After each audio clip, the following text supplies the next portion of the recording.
Okay, if you're Milwaukee and I say Trae Young, Pelicans pick, which will be guaranteed top 4. I know you think about the lottery and this can happen, that can happen, but no, if you have a certain record, you guarantee the top 4 pick, and then they also can throw in an extra pick or two just from the Atlanta Hawks picks.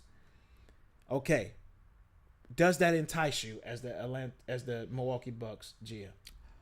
Only the Pelicans pick. Mm-hmm. That's really about. Well, it. you got to take Trae because to make the money work. Well, I mean, you're asking if it entices me. Yeah, that doesn't entice me. I'm the GM of the Bucks. Yes, and I've got to take one of these trades. The bingo. All right. So let's go. I know the assignment. Let's start with the Atlanta Hawks. Atlanta Hawks is a real chance this can happen. Why? You could throw Trae Young into the trade. Okay, the money works. He's a high paid guy. You can also do a sign and trade. His contract is ending soon. They also have all of their picks. Not only do they have all of their picks, they have New Orleans Pelicans next year pick, which is going to be huge. Ooh, the Hawks. The Hawks do. Okay. Pelicans are awful this year. They could potentially center the trade around Trae Young for financial purposes and include some tasty picks. There you go. Without gutting their own draft prospects. Exactly. Okay. And then you pair him with the Jalen and all of that. So, okay, if you're Milwaukee and I say Trae Young, Pelicans pick, which will be guaranteed top 4. I know you think about the lottery and this can happen, that can happen, but no, if you have a certain record, you guarantee the top 4 pick, and then they also can throw in an extra pick or two just from the Atlanta Hawks picks. Okay, does that entice you as the Milwaukee Bucks GM? Only the Pelicans pick. Mm-hmm. That's really about. Well, you got to take Trae because to make the money work.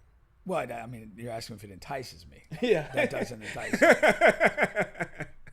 I'd say I didn't. And they don't have a point guard on the roster either. But I think I sent you that thing with it was. Did I send it to you? It was yes, Trae, yes. Trae, LaMelo, and another shitty guy. Yeah. I'm on board with that article. Yeah. I don't think much of Trae Young. Yeah, I mean, me either. I'm just telling you. So that does not entice me. To me, the most appealing piece of that trade is that pick in the hopes it becomes like maybe DeBanza, maybe Boozer, maybe the kid at Kansas. Something right. That's why. big. That's what I'm saying. That's the only enticing part of that trade. Okay. All right. And at the very end, I want you to rank where you're at. So right. You got the Hawks thing in your head. Let's go to the Spurs next. All right.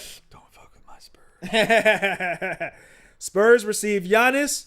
Bucks receive De'Aaron Fox, Castle, or Harper, whichever one. You as the Milwaukee Bucks. Okay, so I'm talking about you, the Milwaukee Bucks guy. You want Castle over Harper. Oh, easy. All right, so we got Fox, Castle. Then we're gonna go with the first round pick. Okay, of 2026, and so basically you get 3 picks. You get 3 picks: Fox and Castle. That's way beyond what the Hawks are. Oh, yeah? Oh, God, yeah. Those are 2 very good players that I like and respect. Plus, I'm getting some pick capital. I like you like Fox that much more than Trae? I like him way more than Trae Young. That's tough. No, Bing. it's not. That is tough. Not if you value winning. What is Fox? Fox is not like a winning player. I think he's good, man. He's solid. He's good. I mean, but again, I like him. I like his mentality. Yeah. I love Castle's mentality. I'm trying to win. Like, I'm trying to put together a solid team. I think Trae Young is just a fucking loser. And I have no interest in him. Okay. And then I'm hoping, like the saying, you put those 2 trades together. I'm hoping I get the right guy out of a draft who's unproven. Yeah. And I got 2 guys that I know can operate in the league. Plus, I get some extra pick capital. Maybe I hit on one. Yeah. So. All right. That's solid. Next, let's go to the Miami Heat. All right. Now, the thing about the Heat is they've been rumored for this Giannis thing for a long time. It's because they really want Giannis. All right. And so let's go to the thing here. So for Miami Heat, it would be Tyler Hero, maybe Bam. All right. So you would center the trade around those two. All right. And then you throw in a pick and see if you can go and get Giannis. Who's Giannis going to play basketball with? The bear, what? How is it called? It would be Bear. The cabin would be Bear. But you got to compete with these other teams. He's not a free agent, you know. Yeah. You got Norman Powell over there still. Yeah. Wow. Not a big Tyler Hero guy. Okay. Bam's solid, but it's better than the Hawks package. It doesn't touch the Spurs package. Okay. All right. Spurs still number one. Spurs package is a John Holmes special. John Holmes? The porn star. I thought you were talking about John Holmes that played on There's a story. So I got in a chat, like it was like a chat. We're gonna play pickup basketball, and I think B Rich started. A bunch of people were in it, and it's like they started off rattling the names of who's gonna play. It's like bang, bang, bang, John Holmes, and my first thing is, who invited the legendary porn star to play pickup? All right, let's go over to the Golden State Warriors, another team that really wants Giannis. Yeah. All right, we're gonna go Jimmy Butler, Kuminga. We're gonna give him the Podzimmy guy. Please. Him or Hield, whichever one you prefer. And then we're gonna throw in a pick or two and see if we can go and get Giannis. Yeah, I actually don't like that. That would be probably below the Heat package. Jimmy Butler is, he's reaching the end of the road here. I ain't reaching this. He has a firm grasp of the end of the road. Kuminga is, he's a talent, but I still don't really know what you've got there. Yeah. And I cannot stand Podzinski. I like the Warriors. I like watching Steph play. Podzinski is the most annoying thing to have to deal with in watching the Warriors play. I got 3 more teams for you here, and I think you're going to like them better than Golden State. I just had to put them on there because they're going to be heavily rumored. Yeah. All right. Lakers. All right. We're going to start with your main guy. The ghost of LeBron. LeBron has to be in this deal as of right now because Austin Reeves is unsigned. I mean, like, they haven't officially signed him yet. Yeah. To that huge deal. So we're going to go LeBron. We're going to go Austin Reeves. Okay. And then we're going to give him as many picks as we could possibly garner. How do you like that? I don't like it that much. Again, LeBron is year to year. And, I mean, realistically, year to year now, he's basically said as much. Reeves is averaging damn near 30 points a game. I don't care what he averages. you gotta care. I don't really like him as a player. I just don't. I don't think. Yeah, I mean, I think he's in a cool spot playing with Luka where he can do what the best that he could do. They may throw in Rui, and maybe you can get rid of a distressed asset like Kuzma or something. I forgot what to do with Kuzma. Take him back. You know what I mean? So you can get rid of him if you're the Milwaukee Bucks GM and you send him back home to LA, where he had so much success. Rui is better than Kuzma, so you're getting an upgrade there. You might be better than Kuzma. I just don't like that trade. Okay, all right. I just feel like like basically, yeah. I mean, you're with LeBron. It's better than the Heat. No, it's better than the Heat, but I'm still on. I like the Spurs trade. All right. Let's go to the final 2 teams here. Then you have New York. Now, New York was like the number one. That was the team he, according to Brian, that he requested to go to. All right. Now, this can go one or 2 ways. One, you can go the spare parts way. You can pair Bridges and Anunoby. You could throw Hart in there and then throw some picks and get them. Or you go Towns, okay? One of those 3 guys in Bridges and Anunoby or Hart. A couple of picks and get them. Yeah, neither one of those does much for me. What if none of those does that for you, and they just say, okay, Brunson and some picks? Nah. Brunson's really good, but like I just if that little dude wins the championship, I'll buy you a pizza. Little dudes have won before. I just don't think, Maybe not that little, but I just don't think that little dude is going to win a championship. Okay. You know? I mean, maybe if he's with Giannis. But like if I'm Milwaukee and I'm getting I'm saying him, if you're Milwaukee. I don't like it. I apologize. There's two more. Okay. You got the Cleveland Cavs haven't been rumored. I don't think they have any interest, but I think they should have interest. I was thinking like, they were really great last year in the regular season.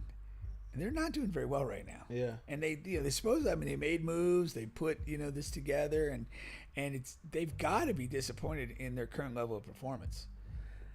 If I'm Cleveland, I say, okay, you can have Evan Mobley, who has a huge, place in the league as far as how people like him. You can have Garland, okay? You can have Hunter, DeAndre Hunter, and then I'll throw in some picks. Please give me Giannis. I recognize where that is a good trade in an assets term. I just don't particularly like those players. I'm not a big Mobley guy. That's why people are. But that's why I'm so fixated on the Spurs option, because I genuinely think highly of those two players as competitors, as culture leaders, and things of that nature. I think you're being skewed a little bit because you like the Spurs and you want to see him with Wemby. I think that's what's going on here. No, I really don't. I don't want the Spurs to make any funky moves. Yeah. I just want Wemby to be healthy. Yeah. And I want them to slowly accumulate that's talent. One thing to its own. Yeah.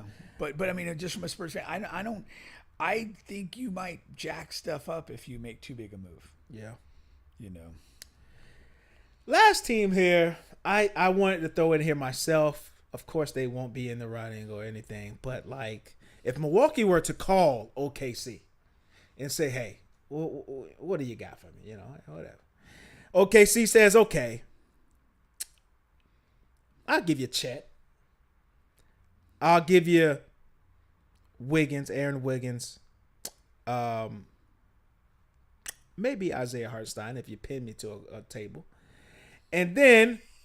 Pin you to a table. What are we gonna do when we pin you to the table? That might be the most interesting part of the trade. Then what's most interesting about OKC are the picks that they have. The masterful job that this fucking front office has done. And I was watching Bill Simmons, and he was saying this is the greatest job of any front office in the history of the NBA. Listen to this, what they have. They have the 76ers pick next year that's going to convey, because we got VJ this year. When you say next year, this year coming up. The 26th draft. Okay, so they got the 76ers pick this year. As long as it's top four, but we're not going to be bad enough to get a top four. It's pick. top four protected. Yeah, top four protected. As long as it doesn't fall there. Yeah, but we're not going to be that bad to do that. They have their own, of course. They have Utah fucking Jazz pick. For this coming draft. This upcoming draft. So they have 3 first-round picks in the 26th draft. Yeah. Philadelphia, their own, and the Jazz. And the Jazz they're struggling pretty heavily now. Yes. So they're almost certainly going to be a lottery team. Philadelphia, I know you're a Philly guy. It's going to be a good. Philadelphia's, for me, at the end of this, probably plays out in the play-in scenario. Yeah. One of those 7, 8, 9, 10 spots. It'll be a top 15 pick. So it'll be a middle of the first round pick. And then, of course, OKC's probably going to be the last pick in the first round. Yeah.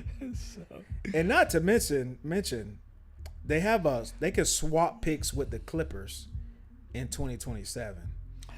See, the thing is, I don't know all their contractual stuff, but like it probably doesn't behoove them to have 3 first-round picks for next draft. It don't. And we've talked about this in the context of football, with specifically what Dion with Shedeur and Dylan Gabriel. You have these 2 rookie quarterbacks, and you're trying to bring them along and give them meaningful experience or whatever, and it's been challenging. Now you take this OKC team, if they don't have not just like a departure or two, if they don't have 3 or 4 significant departures, like there's no space for a young player to come in, And develop carve and out a do consistent something. role Yeah. and develop in that setting, because the roster is just too strong. Yeah, but of course you do it that way for 2 reasons. One, as you stated, because as players leave, then you have the but also like to their credit, they've hit all of their draft picks. Yeah. But you don't know. Like you as a GM, you know it's a gamble. Like you know you do your scouting and all of that, but guys just flame out. Yeah. But they're just have been lucky and really good at their job that every guy they put out there is good with the system and performs. Yeah. Right? But they paid all 3 of their big guys. Yeah. So these other guys like Joe and Wiggins, like they're going to be, they're going to be able, Hartenstein, like when their contract comes up again, other teams are going to offer more. Yeah, money they'll than be OKC of can offer value them. to them. They'll be associated with winning. They'll be Yeah. kind of coveted at the level that they are. Yeah, bad teams are going to overpay for Yeah, them. yeah. because of what- And again, and then it comes down to those types of players saying, "What do I want my career to look like?" Well, we know what they're going to choose. We know what they're going to choose. But the question remains, not if OKC will give it up, but if you're the Milwaukee GM, is that something that piques your interest? Yes, because of the pick assets. Like Okay. you can, like you said, you can. I'm not a huge Chet guy, but Chet, maybe 1 or 2 other like guys that are Yeah, rotational that's what players I'm for saying. them. Yeah. And then at least the Philly pick. Yeah. Ideally the Jazz pick. Yeah. But to me, Well, I start with both if I'm Milwaukee. Yeah. oh, for sure. Yeah, but if it gets down to like if they don't budge off of, well, you can have our first round pick. Yeah. Like I'm like, no, thank you. Yeah. We got to get to the middle upper part of the first round. Like otherwise, it just doesn't. Do anything for That me. doesn't. That's why again, like with the original scenario, I think it was who was it? What team? They had the super high pick. I forget which one you meant. Was that one of the earliest teams? Oh, yeah. Atlanta. Atlanta. So yeah, with the super high pick. Yeah. Now you're saying, okay, I could get one of these guys that are really killing it right now. Yeah. And really have a star. But like if you're into the late first round, yeah, sure you might hit. Yeah, you might. Yeah. But like the likelihood is just different.